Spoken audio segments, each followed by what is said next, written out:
आप में से कितने लोग ये बात जानते हैं कि अगर एक दफा आपके बाल डैमेज हो जाते हैं ना तो वो रिवर्स नहीं हो सकते। अब ये आपके बाल डैमेज हो सकते हैं किसी भी केमिकल्स की वजह से। अक्सर हम अपने बालों में कलरिंग, स्ट्रीकिंग, हाइलाइट्स कराते हैं, उस वजह से भी हो सकते हैं। काफी लोग अपने बालों में डेली हीट अप्लाई करते हैं, उस हीट से भी आपके बाल डैमेज हो सकते हैं। या कोई भी ऐसा शैम्पू या कोई भी ऐसा हेयर केयर प्रोडक्ट आप अप्लाई कर रहे हैं जिसमें बहुत सारे केमिकल्स हैं या वो लोकली मेड है, उस वजह से भी आपके बाल डैमेज हो सकते हैं। इस डैमेज को ही हमें रोकना है। अगर आपने इस डैमेज को इनिशियल स्टेज पे ही रोक लिया ना तो आपके बाल बहुत ही हेल्दी लुकिंग हो सकते हैं और ग्रोथ भी बढ़ सकती है। आज की जो रेमेडी मैं आप लोग के लिए लेकर आई हूँ वो इसी बात को आपको टैकल करता है, आपके बालों के डैमेज को रोकेगा और आपकी न्यू हेयर ग्रोथ को भी करेगा। अगर आप मेरे चैनल पे न्यू है तो इसे प्लीज सब्सक्राइब कर लीजिए, क्योंकि ये इस चैनल पे हम सिर्फ वीडियोस नहीं डालते बल्कि इसमें हमने अपनी एक फैमिली बनाई हुई है। हम अपनी फैमिली की बात को सुनते भी हैं और समझते भी हैं। जैसे मेरी इस यूट्यूब फैमिली की एक बहुत ही अच्छी मेंबर है जिनका नाम है अफरोज परवीन। उन्होंने मुझसे रिक्वेस्ट की थी कि मैं अपनी वीडियो में खास एक इयररिंग्स पहन के एक वीडियो बनाऊं, तो आज मैंने उनकी यही रिक्वेस्ट एक्सेप्ट की है और मैं उन्हीं के कहने पे ये इयररिंग्स पहन के वीडियो बना रही हूँ। तो अफरोज परवीन, अगर आप ये वीडियो देख रही हैं तो प्लीज नीचे कमेंट जरूर कीजिएगा।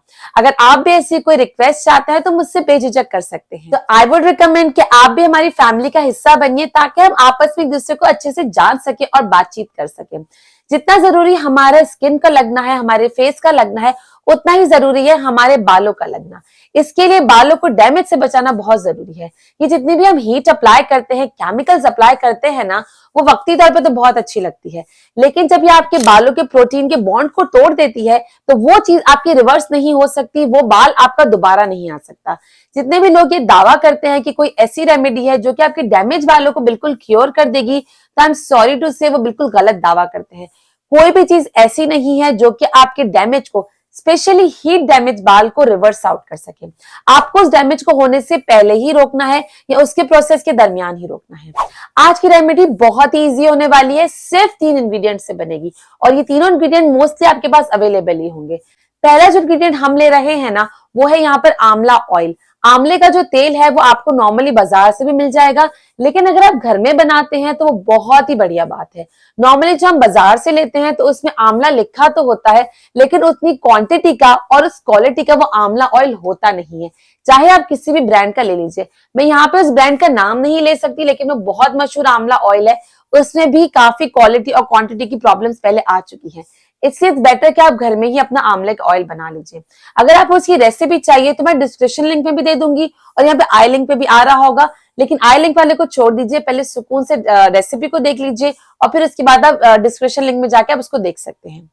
आपने जितना भी आंवला ऑयल लेना है उसी के जितना आप यहाँ पे लेंगे एलोवेरा जेल। एलोवेरा जेल में पहले भी अपनी काफी रेमेडीज में आपको प्रिस्क्राइब कर चुकी हूँ। एलोवेरा जेल जो आप लेंगे ना, कोशिश करके फ्रेश मत लीजिएगा। अगर आप पहले फ्रेश एलोवेरा जेल इस्तेमाल कर चुके हैं और उससे आपको कोई भी प्रॉब्लम नहीं हुई, देन उस केस में आप एलोवेरा जेल को ले सकते हैं। लेकिन काफी दफा ये शिकायत आती है कि एलोवेरा जेल हम अपने स्किन पे और अपने हेयर पे अप्लाई करते हैं ना तो उससे काफी लोगों को एलर्जी हो जाती है, वो सूट नहीं करता।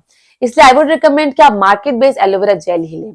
तो जिन लोगों को सूट करता है वो अपना होम बेस लेंगे, अच्छे तरीके से उसको पानी में पहले भिगो देंगे ताकि उसका सारा येलो पार्ट निकल जाए, उसको कट करेंगे साइड से, खाली उसका जेल पार्ट निकाल लेंगे।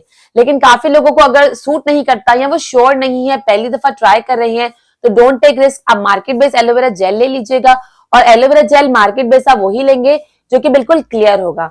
Green aloe vera gel is not pure, वो उसमें काफी जो है वो कलर्स एडेड होते हैं, तो उसके लिए आप वो नहीं लेंगे, आप खाली क्लियर एलोवेरा जेल लेंगे। तो 2 इंग्रेडिएंट हमारे हो गए, पहला हमारा हो गया आंवला ऑयल और दूसरा हमारा हो गया एलोवेरा जेल। अब जो तीसरा इंग्रेडिएंट है ना, अगर आप मेरे पुराने व्यूअर हैं तो वो हो सकता है आपके पास मौजूद हो, क्योंकि मैं पहले भी अपनी रेमेडीज में वो बता चुकी हूँ। This is shea butter. अगर आपके पास नहीं है तो आपको इजीली ऑनलाइन भी मिल जाएगा या आपको किसी मार्केट से मिल जाएगा।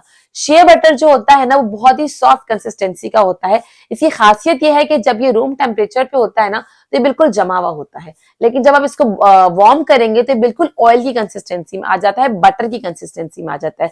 जैसे कैसे बटर को अगर हम पिघालते हैं तो कैसे हो जाता है, सेम उसी कंसिस्टेंसी में आ जाता है। अच्छा, शे बटर जो है ना वो हम काफी स्किन की रेमेडीज में अप्लाई करते हैं, इसी तरीके से हम इसे हेयर की रेमेडी में भी अप्लाई करेंगे। इसका काम क्या होता है? इसका काम ये होता है कि ये आपके स्कैल्प पे मौजूद सारे ड्राइनेस को, सारे इचीनेस को और कोई भी अगर बैक्टीरियल और फंगल इन्फेक्शन है ना उसको बिल्कुल पूरे तरीके से क्योर कर देता है। तो जिस तरीके से आप घर में झाड़ू और पोछा लगाते हैं ना, उसी तरीके से आपकी स्कैल्प पे झाड़ू और पोछा लगा देगा। समझ आ गई यहाँ तक बात आप लोग को? सेम काम यही आपका आंवला ऑयल करता है, आपके डैंड्रफ को फाइट करता है, और उसका एक्स्ट्रा बेनिफिट यह है कि आपके बालों को भी काला रखता है।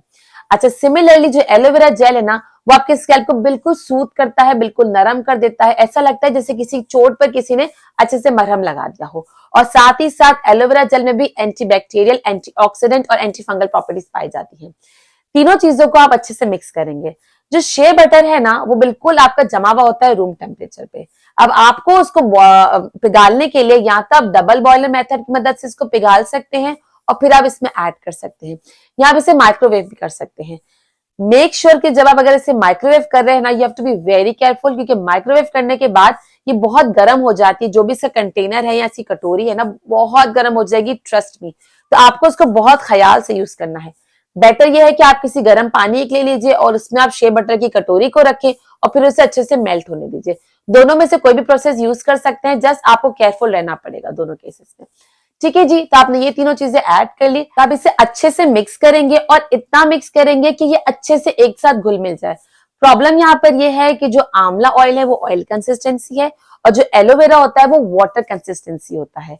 और सिमिलरली जो शे बटर है वो बटर और ऑयल एक जैसी कंसिस्टेंसी होती है। तो आंवला और एलोवेरा जेल जो है ना, उसको आपस में घुलने मिलने के लिए आपको उसको अच्छे से शेक करना पड़ेगा। चाहे तो किसी बीटर की मदद से भी आप इसको अच्छे से बीट कर सकते हैं, या अगर चम्मच से भी कर रहे हैं तो इट विल टेक टाइम, लेकिन आप इसे अच्छे से मिक्स कर लीजिए। जब आपको लगे ये सारी चीजें एक साथ मिक्सअप हो गई है ना, आप इसे रूम टेम्परेचर पर ही रख सकते हैं। अभी इतनी गर्मियां शुरू नहीं हुई है, लेकिन फिर भी अगर आप किसी गर्म इलाके में रहते हैं तो आप इसे थोड़ी देर के लिए फ्रिज में भी रख सकते हैं। यहाँ पे थोड़ी देर बहुत इंपॉर्टेंट है, क्योंकि अगर आपने इसको ज्यादा देर फ्रिज में रखा ना, तो ये बिल्कुल जम जाएगा। हमें इसको बिल्कुल नहीं जमाना, हमें इसे इस तरीके से क्रीमी कंसिस्टेंसी में बनाना है। आई वुड रिकमेंड कि आप इसे रूम टेम्परेचर में रख के देखिए कुछ घंटे। अगर आपको लगता है कि ये जमने लग गया है ना, तो आपको उसको फ्रिज में रखने की जरूरत नहीं है। लेकिन अगर आपने इसे काफी घंटे रूम टेम्परेचर पे रख दिया, तकरीबन 5 से 6 घंटे, फिर भी अगर ये नहीं इस कंसिस्टेंसी में आ रहा है, फिर आप उसे 20 से 25 मिनट के लिए फ्रिज में रख सकते हैं, लेकिन ज्यादा मत रखिएगा। आप देख सकते हैं किस तरीके से ये बिल्कुल क्रीमी कंसिस्टेंसी में आ गया है। अब ये जो बनके रेडी हुआ है ना, ये आपके बालों के डैमेज को बिल्कुल जड़ से खत्म कर देगा, और आपके बालों के डैमेज को होने ही नहीं देगा। ये आपको अपने बालों में लगाना है, स्कैल्प से लेकर बिल्कुल टिप तक आप इसे लगाएंगे, और अच्छे तरीके से इसको लगाएंगे। बिल्कुल भी कंजूसी नहीं करनी। जब ये आपके बालों में लगेगा तो लगने के बाद बिल्कुल ये ऑयल की कंसिस्टेंसी में आ जाएगा। आपने पहले काफी ऑयल लगाए हैं, मेरे कहने पे सिरम्स भी लगाए हैं, और आपको इससे काफी फायदा मिला है। आप कमेंट सेक्शन में जाके देख सकते हैं, कमेंट्स भरे पड़े हैं माशाल्लाह से, किसी एक की भी कंप्लेन नहीं आई है। आई वुड ऑलवेज से कि अगर आपको इसकी किसी भी चीज इंग्रेडिएंट से कोई एलर्जी है, तो पहले प्लीज पैच टेस्ट कर लीजिए, या उस इंग्रेडिएंट को बिल्कुल स्किप कर लीजिए। अगर आपको किसी भी इंग्रेडिएंट को लेकर खास कोई सवाल है, तो आप मुझे नीचे कमेंट सेक्शन में बिल्कुल पूछ सकते हैं। आपको इसको लगाना है हफ्ते में कम से कम 2 दफा। अगर आप कोई ऐसे इंसान है जो कि हफ्ते में ऑयल भी लगाते हैं, सिरम्स भी लगाते हैं, और बाकी रेमेडीज भी करते हैं, और आपके पास कोई डे नहीं बचा, तो आप इसे हफ्ते में 1 दफा करेंगे, ताकि आपका डैमेज कम से कम हो सके। या अगर आप कोई ऐसे इंसान है जो कि डेली या बहुत ज्यादातर हफ्ते में अपने जो केमिकल्स यूज करते हैं और हीट एप्लीकेशन करते हैं अपने बालों में, तो आप इसे हफ्ते में 2 दफा तो जरूर लगाइएगा। लेकिन अगर आप कोई ऐसे इंसान है जो कि आप इतना केमिकल अप्लाई नहीं करते, हीट अप्लाई नहीं करते, तो आप 15 डेज में भी इसे 1 दफा कर सकते हैं। तो आपको अपने हिसाब से इसका कैलेंडर बनाना पड़ेगा। लेकिन जो 3 चीजें हैं ना, ये बहुत ही बढ़िया चीज होने वाली है। अगर आपको कोई ऐसे डाउट है कि हम शे बटर यूज नहीं कर सकते, एलोवेरा जेल यूज नहीं कर सकते, तो आप मुझे नीचे कमेंट से पूछ लीजिएगा, क्योंकि अगर मैं यहाँ पे बताऊंगी तो वीडियो बहुत लंबी हो जाएगी। तो इसके लिए यही सारी चीजें आपको अप्लाई करनी है, और कम से कम हफ्ते में 1 दफा तो आप इसे जरूर अप्लाई करेंगे। तो इसको अपने बालों में कम से कम 2 से 3 घंटा रहने दीजिए। बिल्कुल भी चिपचिपा नहीं होगा, सिर्फ एक ऑयली कंसिस्टेंसी में होगा। इसको अपने बालों में 2 से 3 घंटा रहने के बाद आप अपने बालों को वॉश कर लीजिए। हेयर वॉश करने के लिए पहले हमेशा आप नॉर्मल पानी से रिंस कीजिए, और फिर इससे किसी भी माइल्ड शैम्पू के साथ आप अपने बालों को नॉर्मल हेयर वॉश कर लीजिए। आपको इसको पहले ही एप्लीकेशन से बहुत ही मेजर डिफरेंस दिखने वाला है। बहुत ही कम ऐसी रेमेडीज होती है जिसमें मैं कहती हूँ कि आपको पहले ही से आपको काफी डिफरेंस दिखेगा। अब क्या डिफरेंस दिखने वाला है? पहले ही एप्लीकेशन से आपके बाल सॉफ्ट होंगे, मैनेजेबल होंगे। काफी लोगों के बालों में जो है वो टैंगल हो जाती है, गुच्छ हो जाती है। वो टैंगलनेस आपके बालों में नहीं रहेगी, क्योंकि हमने इसमें शे बटर डाला है। तो आपके बाल बहुत ही स्मूथ, सिल्की और मैनेजेबल हो जाएंगे। जहां तक बात है आपकी स्कैल्प हेल्थ की, तो वो विद इन 4 to 5 एप्लीकेशन ही आपकी स्कैल्प हेल्थ अच्छी होने लगेगी। तो मेक श्योर कि आप इसे रेगुलरली लगाते रहें और जिस तरीके से बताया है उसी तरीके से लगाते रहें। काफी लोगों की ये कंप्लेन होती है कि हमारे बालों में, हमारे स्कैल्प में कोई डैमेज नहीं है, फिर भी हमारे बाल ग्रो नहीं कर रहे हैं। तो हेयर ग्रोथ की रेसिपी देखने के लिए आप इस लिंक पे क्लिक कर सकते हैं, और अगर चाहते हैं स्किन केयर के रिलेटेड रेमेडीज देखना तो आप इस लिंक पे क्लिक कर सकते हैं। काफी लोग कंफ्यूज होते हैं कि हम हेयर के लिए कौन सी रेमेडी यूज करें, तो उन लोगों के लिए रिक्वेस्ट है कि आप इस लिंक पे क्लिक करके ये वीडियो देख सकते हैं। इस वीडियो में देखकर एक फॉर्म भरिए और वो फॉर्म आपको बता देगा कि आपके लिए कौन सी रेमेडी साबित होने वाली है। Till then, bye bye.